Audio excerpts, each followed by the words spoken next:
सब लोग सोचते हैं कि वो बस एक गरीब गांव का एक लाचार लड़का था, लेकिन आखिर में वही इतिहास का सबसे महान राजा बन जाता है। बहुत समय पहले एक आदमी जिसका नाम ग्रे था, एक अनाथ बचपन से उठकर पूरी दुनिया का विजेता बन गया था। कोई भी उसके सामने टिक नहीं पाया और जो भी उसके खिलाफ जाता उसे बिना कोई दया के धरती से मिटा दिया जाता। लेकिन दुनिया की सारी ताकत के बाद भी उसके जीवन में कोई सुख नहीं था, क्योंकि वो अकेला था। फिर एक दिन अचानक वो खुद को एक गहरे समंदर में डूबता हुआ महसूस करता है और एक आवाज उससे कहती है कि अपने अगली जिंदगी में रोशनी की तलाश करे। राजा समझ जाता है कि उसकी मौत हो चुकी है और तुरंत ही अगले पल वो अपने आंखें एक अंधेरे कमरे में खोलता है, जहाँ दो अनजान लोग उसके सिर के ऊपर झुके होते हैं। वो उसे आर्थर कहकर बुलाते हैं और एक दूसरे से कहते हैं कि उनका बेटा कितना उन जैसा दिखता है, जबकि उसे ये तक पता नहीं होता कि ये लोग कौन है और वो कहाँ है। अब उसे पता चलता है कि उसका पुनर्जन्म हो चुका है, पूरी पिछले जिंदगी की यादें और समझ के साथ। वो महान राजा जो अब एक मामूली सा बच्चा है, आर्थर के रूप में अपने इस नई जिंदगी को काफी लो लेवल मानता है। वो अपने शरीर पर ज्यादा कंट्रोल नहीं रख सकता और एक छोटे बच्चे जैसा एक्ट करते हुए जब उसके माँ बाप उसका डायपर बदलते हैं तो उसे बहुत ज्यादा शर्म आती है। एक दिन आर्थर देखता है कि उसका फादर मैजिक का यूज करके अपने शरीर को मजबूत बना रहे हैं ताकि वो आराम से खेतों में काम कर सके, और उसकी माँ उनका इलाज करते हैं जब वो चोट खा जाते हैं। यही पहली बात है जो आर्थर को इस नई दुनिया के लिए एक्साइटेड बनाते हैं और उसे पता चलता है कि ये दुनिया पृथ्वी नहीं है, क्योंकि यहाँ जादू है। जल्दी ही आर्थर को पता चलता है कि उसके फादर एक एडवेंचरर है जो अक्सर अपने दोस्तों के साथ मॉन्स्टर्स का शिकार करने जाते हैं। वो अंदाजा लगाता है कि जब यहाँ हर किसी को हथियार रखने की इजाजत है तो ये जगह काफी खतरनाक होनी चाहिए। इसीलिए वो फैसला करता है कि उसे जल्द से जल्द ताकतवर बनना होगा ताकि वो अपनी रक्षा कर सके। लेकिन ये दिन अभी दूर है, क्योंकि फिलहाल तो वो सिर्फ एक नन्हा सा बच्चा है जो तुरंत सो जाता है जब भी उसकी माँ लोरी गाते हैं। लेकिन जल्दी ही वो अपनी इस छोटी सी बेचैनी से ऊपर उठ जाता है और इस शांत पलों का मजा लेने लगता है, क्योंकि अपनी पिछले जिंदगी में तो वो हमेशा जानलेवा हमलों के खतरे में सोता था। कुछ महीने गुजर जाते हैं और आर्थर आखिरकार घर में इधर उधर रेंगने लगता है। वो सोने का नाटक करता है ताकि उसकी माँ उसे अकेला छोड़ दे और फिर चुपके से घर की लाइब्रेरी में घुस जाता है, जहाँ वो इस दुनिया के बारे में जानकारी ढूंढने के लिए किताबें पढ़ता है। उसे पता चलता है कि जिस देश में वो रहता है उसके नॉर्थ में डॉर्फ्स का एक देश है और ईस्ट में एल्फ्स का। इंसानों का अपना एक देश है जिसे एक राजा संभालते हैं, लेकिन उसकी पिछली जिंदगी की तरह यहाँ सिंहासन के लिए लड़ाई नहीं होती। यहाँ राजा का बेटा ही अगला राजा बनता है। फिर वो एक और किताब पढ़ता है जो जादू के बारे में बताते हैं और आर्थर को समझ आता है कि इसी मैजिक के कारण ये दुनिया साइंस और टेक्नोलॉजी में इतने पीछे है। उसे पता चलता है कि लगभग 1% लोग ही मैजिक का यूज कर सकते हैं और किसी इंसान की मैजिक कैपेसिटी उसके माँ बाप की कैपेसिटी पर निर्भर करते हैं। किताब बताते हैं कि मैजिक यूजर्स मेनली दो तरह के होते हैं। पहले होते हैं ऑगमेंटर्स जो माना का यूज करके अपनी फिजिकल एबिलिटी को बहुत ज्यादा बढ़ा लेते हैं और एक वॉरियर जैसे लड़ते हैं। दूसरे होते हैं कॉन्ज्यूरर्स जो अपने माना को अपने शरीर के बाहर प्रोजेक्ट कर सकते हैं, जैसे जादूगर करते हैं। आर्थर को समझ आता है कि उसके फादर एक ऑगमेंटर है, लेकिन वो सोचता है कि उसकी माँ एक टिपिकल कंज्यूरर नहीं है, क्योंकि उनकी हीलिंग पावर कुछ अलग से लगती है। वो इस बारे में ज्यादा नहीं सोचता और किताब में मैजिक यूजर बनने के तरीके पढ़ता रहता है। किताब बताते हैं कि मैजिक यूज करने के लिए एक मैजिक कोर होना जरूरी है, जो तब बनता है जब किसी इंसान के शरीर के अंदर की माना को एक सिंगल पॉइंट पर कंसंट्रेट किया जाता है। अक्सर लोग जवानी के बाद ही इसे बनाना शुरू करते हैं और एक मजबूत मैजिक कोर बनाने में साल लग जाते हैं। लेकिन आर्थर तो पहले ही अपनी पुरानी जिंदगी में ऐसे कॉन्सेप्ट के बारे में जानता था। उस दुनिया में वो अपने शरीर के अंदर की एनर्जी जिसे की बोलते हैं उसको कंट्रोल करता था और की कोर बनाना मैजिक कोर बनाने जैसा ही था। आर्थर अपने शरीर के अंदर माना को एक जगह पे फोकस करने लगता है, इसी उम्मीद में कि वो अपने नए जिंदगी में ताकत का पहला कदम उठा सके। लेकिन जैसे ही वो अपना पहला मैजिक कोर बनाने वाला होता है, उसकी माँ उसे पकड़ लेते हैं और उसे वापस बेड में सुला देते हैं। 2 साल पलक झपकते ही गुजर जाते हैं और एक दिन जब आर्थर की माँ उसके बारे में डायरी में लिखने में बिजी होते हैं, तो आर्थर बाहर जाकर तलवार चलाना सीखने लगता है अपने फादर से। वो एक लकड़ी की तलवार से बार बार अटैक करता है जैसे कि असली तलवार हो। तभी उसकी माँ बाहर आते हैं और अपने हस्बैंड पर बहुत गुस्सा होते हैं कि उन्होंने उसके इतने छोटे बच्चे को जो अभी अभी चलना सीखा है तलवार पकड़ा दिया है। ये सब आर्थर के लिए नया नहीं है, जिसे अच्छी तरीके से पता चल गया है कि इस घर का असली बॉस उसकी माँ ही है। उसकी माँ उसे अक्सर आसपास के शहर भी ले जाते हैं और आर्थर वहाँ जाके हमेशा खुश होता है कि वहाँ उसे इस दुनिया के बारे में बहुत कुछ सीखने को मिलता है। वो हर चीज में इंटरेस्ट दिखाता है, हथियारों से लेके अजीबोगरीब सामान तक। लेकिन सबसे ज्यादा एक्साइटेड तो वो जादू को लेकर ही होता है और शहर में रहकर उसे उसे मैजिक को पास से देखने का बेहतरीन मौका मिलता है। इन सब यात्राओं के अलावा आर्थर अपने माँ बाप के साथ एक शांत जीवन बिताता है। भले ही उसे एक नन्हे बच्चे के शरीर में फंसा हुआ महसूस होता है, लेकिन धीरे धीरे उसे ये शांत जिंदगी पसंद आने लगती है। उसके माँ बाप उसके हर जरूरत का ध्यान रखते हैं और ये सब देखकर उसे अपने पिछले जिंदगी के ऑर्फेनेज का बचपन याद आता है, जहाँ उसने दिल से एक परिवार की तमन्ना की थी, लेकिन वो विश कभी पूरी नहीं हुई। एक दिन आर्थर अपने फादर को मैजिक का प्रैक्टिस करते देखता है, जहाँ वो अपने माना कोर को मजबूत करने की कोशिश कर रहे होते हैं। आर्थर उन्हें देखकर काफी एक्साइटेड हो जाता है, लेकिन उसके फादर बस जमीन से कुछ पत्थर ही उठा पाते हैं माना के जरिए। आर्थर बिल्कुल इम्प्रेस नहीं होता। उसे लगता है कि नमूनाबाजी करने से अच्छा तुम हाथों से पत्थर उठा लेते। तभी उसकी माँ उसके पास आकर कहते हैं कि उसके फादर ने अपने बेस्ट एफर्ट नहीं दिया है। फिर उसका फादर दोबारा पूरा ध्यान लगाकर अपनी वाइफ को इम्प्रेस करने के लिए एक के बाद एक जबरदस्त अटैक्स करता है, जिससे जमीन तक हिल जाते हैं। इस बार आर्थर अपने फादर के स्किल से सच में इम्प्रेस होता है। उसकी माँ को यकीन होता है कि जब वो बड़ा होगा तो एक महान योद्धा बनेगा। आर्थर तुरंत ट्राई करना चाहता है, लेकिन उसकी माँ उसे उठाकर सुलाने ले जाते हैं। रास्ते में वो लाइब्रेरी के पास से गुजरते हैं तो आर्थर अपनी माँ से रिक्वेस्ट करता है कि वो उसे किताबें पढ़ने दे। पहले तो उसकी माँ मना कर देती है, लेकिन जब वो मासूम से नजर से उसकी तरफ देखती है तो वो मान जाते हैं। आखिरकार वो उसे अकेला छोड़ देती है लाइब्रेरी में और बाहर चली जाती है अपने हस्बैंड के पास। आर्थर फिर अपने शरीर की सारी माना को एक जगह पे फोकस करने लगता है, जैसे वो पिछले 2 सालों से कोशिश कर रहा था। उसे लगता है कि अब वो मैजिक यूज करने के बिल्कुल करीब है और तभी अचानक उसका माना कोर बन जाता है, जिसकी वजह से एक भयंकर धमाका होता है जो पूरे घर को उड़ा देता है और आर्थर के फादर अपनी वाइफ को बचाते हुए घायल हो जाते हैं। दोनों घबरा जाते हैं कि उनका बेटा कहीं खतरे में तो नहीं है,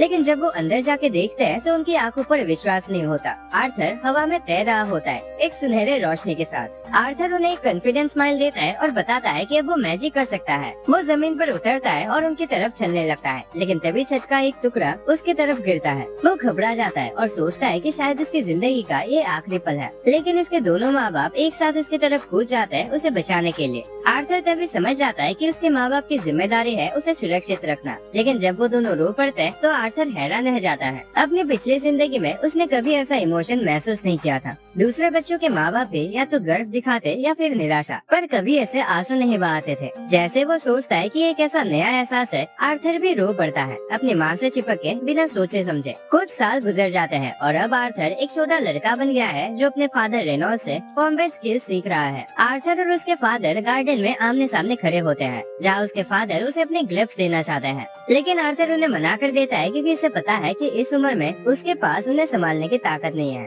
उसकी जगह वो एक लकड़ी की तलवार उठाता है और उसका फादर भी वही करता है। आर्थर तुरंत एक्शन में आ जाता है और लगातार 3 अटैक करने की कोशिश करता है, लेकिन उसका फादर बहुत ज्यादा ताकतवर होता है और आसानी से हर अटैक को रोक लेता है। आर्थर समझ जाता है कि उसके फादर अपने तलवार में मैजिक से रिइंफोर्समेंट कर रहे हैं, इसीलिए वो भी अपने माना लकड़ी की तलवार में भर देता है। कुछ ही देर बाद वो दोबारा अपने फादर पर दौड़ता है और इस बार उसका अटैक इतना जोर का होता है कि उसके फादर की तलवार टूट जाती है। आर्थर मुस्कुराता है और कहता है कि उसकी लकड़ी उसके फादर की लकड़ी से ज्यादा बेहतर है, लेकिन उसके फादर बहाना बनाते हुए कहता है कि स्टेमिना ज्यादा मायने रखता है, ताकत तो 19-20 का इधर उधर होते रहता है। चाहे जैसे भी हो, उसके फादर समझ जाते हैं कि आर्थर एक जीनियस है, इसीलिए वो एक मुश्किल फैसला लेते हैं अपनी वाइफ से बात करने का, ताकि आर्थर को शहर के बाहर किसी अच्छे टीचर के पास भेज सके। लेकिन उसकी माँ एलिस इस फैसले के बिल्कुल खिलाफ होते हैं। वो अपने प्यारे क्यूट बेटे को अपने से अलग नहीं करना चाहते, खासकर जब वो सिर्फ 4 साल का है। रेनॉल्ड कहता है कि सिर्फ 4 साल की उम्र में आर्थर की लकड़ी उससे भी ज्यादा शक्तिशाली है, उसे किसी स्किल योद्धा के पास ट्रेनिंग लेनी चाहिए।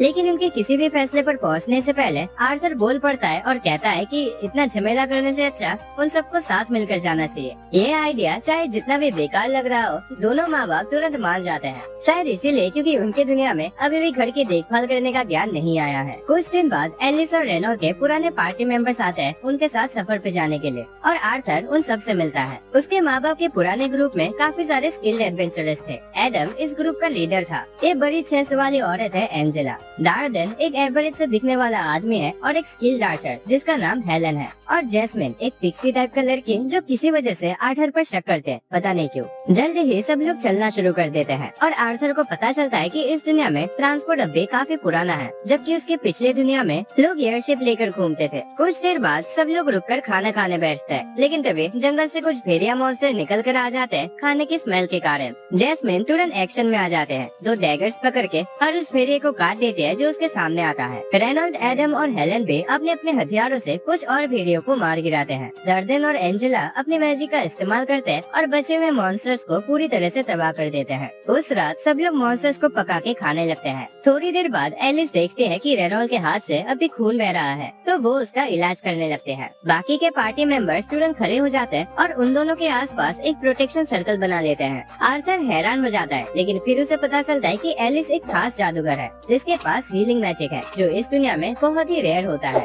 अपनी हीलिंग मैजिक के रेयरिटी के कारण एलिस हमेशा पकड़े जाने के खतरे में रहती है और यही वजह थी कि उन्होंने गांव में शिफ्ट होने का फैसला किया था, ताकि वो किसी के नजर में न आए। खुशकिस्मती से हीलिंग मैजिक बिना किसी दिक्कत के काम करता है, लेकिन उसके बाद एडम कहता है कि उसे थोड़ा एक्सरसाइज करना है और वो आर्थर से ट्रेनिंग के लिए कहता है। आर्थर ट्रेनिंग के लिए हाँ कह देता है और एडम अपने तेज भाला के हेड को कपड़े से लपेट लेता है ताकि आर्थर को चोट न लगे। दोनों अपने ट्रेनिंग के लिए तैयार हो जाते हैं और अपने वेपन्स में माना पड़ लेते हैं, लेकिन एडम को हैरानी होती है जब आर्थर पहला अटैक करता है। वो अपनी स्पीड बढ़ाने के लिए मैजिक का यूज करता है और बिजली की तरह एडम की तरफ भागता है, फिर अचानक गायब हो जाता है और एडम के पीछे से आकर उसे सरप्राइज कर देता है। बदकिस्मती से आर्थर का पैर फिसल जाता है, जिसका फायदा एडम उठाता है और रिएक्ट करता है। दोनों के बीच एक इंटेंस फाइट शुरू हो जाते हैं। सब लोग आर्थर की तेजी देखकर हैरान रह जाते हैं, लेकिन आखिरी मोमेंट पे उसका हल्का सा बॉडी वेट उसे हवा में उछाल देता है और एंजेला उसे बचाने के लिए अपनी विंग मैजिक का यूज करते हैं। आर्थर आराम से जमीन पर उतरता है, जबकि बाकी सब लोग एडम को डांटना शुरू कर देते हैं कि उसने एक छोटे बच्चे के साथ इतना ज्यादा सीरियस फाइट किया।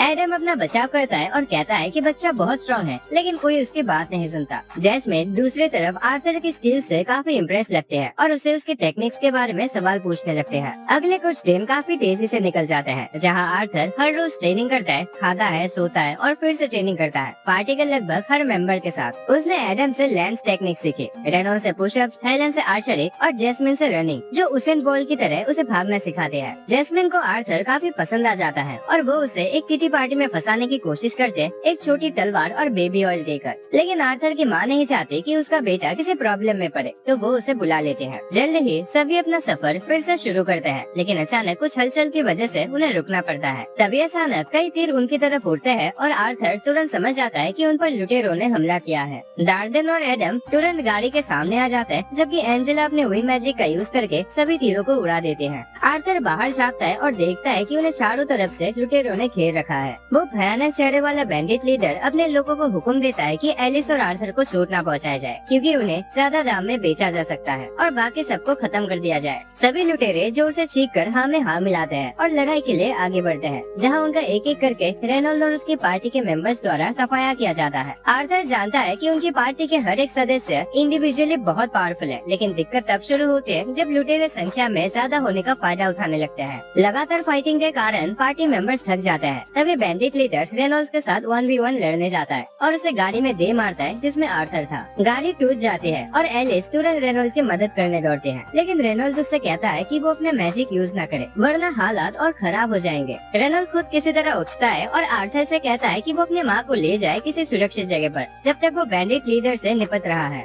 आर्थर ऑब्वियसली लड़ना चाहता है और कहता है कि वो इन गुंडों को संभाल सकता है, लेकिन उसका फादर उस पर चिल्लाता है कि उसी ताकत का यूज करे अपनी माँ की रक्षा के लिए, क्योंकि उसकी माँ के पेट में एक बच्चा है। आर्थर सोचता है ये कब हुआ, मुझे तो पता ही नहीं चला, लेकिन फिर भी एलिस को लेकर वो भाग जाता है। बैंडिट लीडर उनका पीछा करने की कोशिश करता है, लेकिन रेनॉल्ड उस पर दोबारा अटैक करता है और उसे डिफेंड करने पर मजबूर करता है। आर्थर भागता रहता है, लेकिन उसका रास्ता कई दूसरे लुटेरों ने रोक लिया होता है। खुशकिस्मती से उसके पार्टी के मेंबर्स काफी प्रोफेशनल होते हैं और एक एक करके सारे लुटेरों को मार गिराते हैं। आर्थर उनका शुक्रिया अदा करता है और फिर से भागता है, लेकिन अचानक एक जादूगर उन पर विंड मैजिक से हमला करता है। आर्थर डिसाइड करता है कि वो अपनी माँ को धक्का देकर सुरक्षित जगह भेजे और खुद उस छट्टी को सह लेता है। विंड मैजिक के अटैक से वो हवा में उछलकर एक खाई के पार चला जाता है, लेकिन वो तय करता है कि वो अकेले नहीं मरेगा, इसलिए वो अपने चाकू एक रस्सी से बांधकर अपने अटैकर पर फेंकता है और उसे भी खाई से नीचे खींच लेता है। तभी डार्डेन और एंजेला तुरंत अपनी मैजिक का यूज करके आर्थर को बचाने की कोशिश करते हैं, जबकि उसकी माँ रोती हुई आंखों से उसका नाम पुकारती है। उसी दौरान आर्थर एक अलग ही शांति महसूस करता है, जैसे उसने कुछ बड़ा हासिल कर लिया हो। आर्थर सोचता है कि क्या यही खुशी का एहसास होता है, जब अचानक उसकी आंखों में आंसू आ जाता है, क्योंकि उसे याद आता है कि वो बड़ा भाई बनने वाला था, लेकिन अब उसे लगता है कि वो जिंदगी उसे छीन ली गई है। जैसे आर्थर गिरने के बाद अपनी आँखें खोलता है, उसे पता चलता है कि वो अभी भी जिंदा है। वो सोचता है कि वो कहाँ है, तभी जमीन उसके नीचे से कांपने लगती है, जैसे कोई बहुत बड़ा चीज उसकी तरफ बढ़ रहा हो। आर्थर उठकर देखने की कोशिश करता है और तभी एक डरावनी शक्ल वाले डीमन को देखकर देखकर उसकी रूह कांप जाती है, जो उसका नाम लेकर उसे बुलाता है। आर्थर डर जाता है, लेकिन वो एक सिग्मा बॉय है जो बिना फाइट के हार नहीं मानता। वो डीमन पर अटैक करता है, लेकिन डीमन उसे आराम से एक तरफ पटक देता है। जैसे ही आर्थर उठता है, डीमन कहता है कि उसे अभी बहुत कुछ सीखना बाकी है। फिर वो डीमन उसे ये भी बताता है कि वो उसका दुश्मन नहीं बल्कि दोस्त है। आर्थर समझ नहीं पाता कि क्या हो रहा है। तभी डीमन कुछ फल तोड़ के लाता है और कहता है कि पहले उसे खाना होगा, वरना वो कोई भी सवाल का जवाब नहीं देगी। आर्थर के पास कोई और ऑप्शन नहीं होता, तो वो तुरंत फल खाना शुरू कर देता है। खाने के बाद वो डीमन से पूछता है कि क्या उसके माँ बाप ठीक है। डीमन उसे एक विजन दिखाता है जिसमें रोड पर उसके पेरेंट्स और उसके दोस्तों ने लुटेरों से लड़ाई की थी। हर तरफ लुटेरों के लाशें पड़े होते हैं। डीमन आर्थर को बताता है कि जिसे भी वो जानता था सब जिंदा है और कुछ दिन पहले ही सुरक्षित सफर पर निकल चुके हैं। ये सुनकर आर्थर की आंखों में खुशी के आंसू आ जाते हैं। उसका दिल हल्का हो जाता है। फिर वो डीमन से उसका नाम पूछता है ताकि उसका धन्यवाद कर सके, और डीमन अपना नाम बताता है, सिल्विया। कुछ दिन बीत जाता है जब आर्थर अभी भी सिल्विया के केव में होता है। फल खाकर अपने आप को हील कर रहा होता है। वो जितना जल्दी हो सके अपने पेरेंट्स के पास जाना चाहता है, लेकिन सिल्विया कहते हैं कि ये इतना आसान नहीं है। उसे एक ऐसे जंगल से गुजरना पड़ेगा जो खतरनाक मॉन्स्टर्स और डरावनी चीजों से भरा है। लेकिन सिल्विया के पास एक और तरीका है जिससे वो आर्थर को उसके परिवार से मिला सकते हैं, लेकिन इसमें स्पेस टाइम फैब्रिक में एक सुराग बनाना होगा जो बहुत टाइम लेता है। आर्थर इस बात को समझ जाता है और जब तक सिल्विया ये सुराग बना रही होती है, आर्थर अपनी ट्रेनिंग जारी रखता है। अब उसे ये समझ आ गया है कि चाहे सिल्विया दिखती एक डीमन जैसे हो, लेकिन वो अंदर से एक बहुत ही दयालु और केयरिंग इंसान है, खासकर आर्थर के लिए। एक दिन जब आर्थर अपना माना पे काम कर रहा होता है, सिल्विया डिसाइड करते हैं कि उसे एक ऐसा ट्रिक सिखाया जाए जो इंसान नहीं जानते। वो हवा से माना को इकट्ठा करते हैं और अपने हाथ में एक चमकदार बॉल बना लेते हैं, जो आर्थर को चौंका देता है क्योंकि उसने ऐसा कुछ पहले कभी नहीं देखा। सिल्विया उसे बताते हैं कि ज्यादातर इंसान सोचता है कि वो या तो माना इकट्ठा कर सकता है या उसका इस्तेमाल, लेकिन नेचर में काफी जीव ऐसे होते हैं जो दोनों काम एक साथ कर सकते हैं। वो आर्थर को ये ट्रिक सिखाने का ऑफर करते हैं, लेकिन उससे पहले वो जानना चाहते हैं कि आर्थर इतना स्ट्रॉन्ग होने के बाद क्या करेगा। आर्थर काफी देर तक सोचता है और फिर जवाब देता है कि जब वो स्ट्रॉन्ग बन जाएगा तो हर उस इंसान को मार देगा जो उसके लोगों को नुकसान पहुंचाने की कोशिश करेगा। लेकिन सिल्विया को ये जवाब पसंद नहीं आता और वो उसे एक तरफ पटक देता है। आर्थर इस बात से गुस्सा हो जाता है, लेकिन सिल्विया उसे कहती है कि उसने उसका टेस्ट फेल कर दिया क्योंकि वो किसी ऐसे इंसान को कुछ भी नहीं सिखाएगी जिसमें से पागल और जानलेवा सोच हो। आर्थर कंफ्यूज हो जाता है क्योंकि उसके पिछले जिंदगी का बस एक ही लेसन था,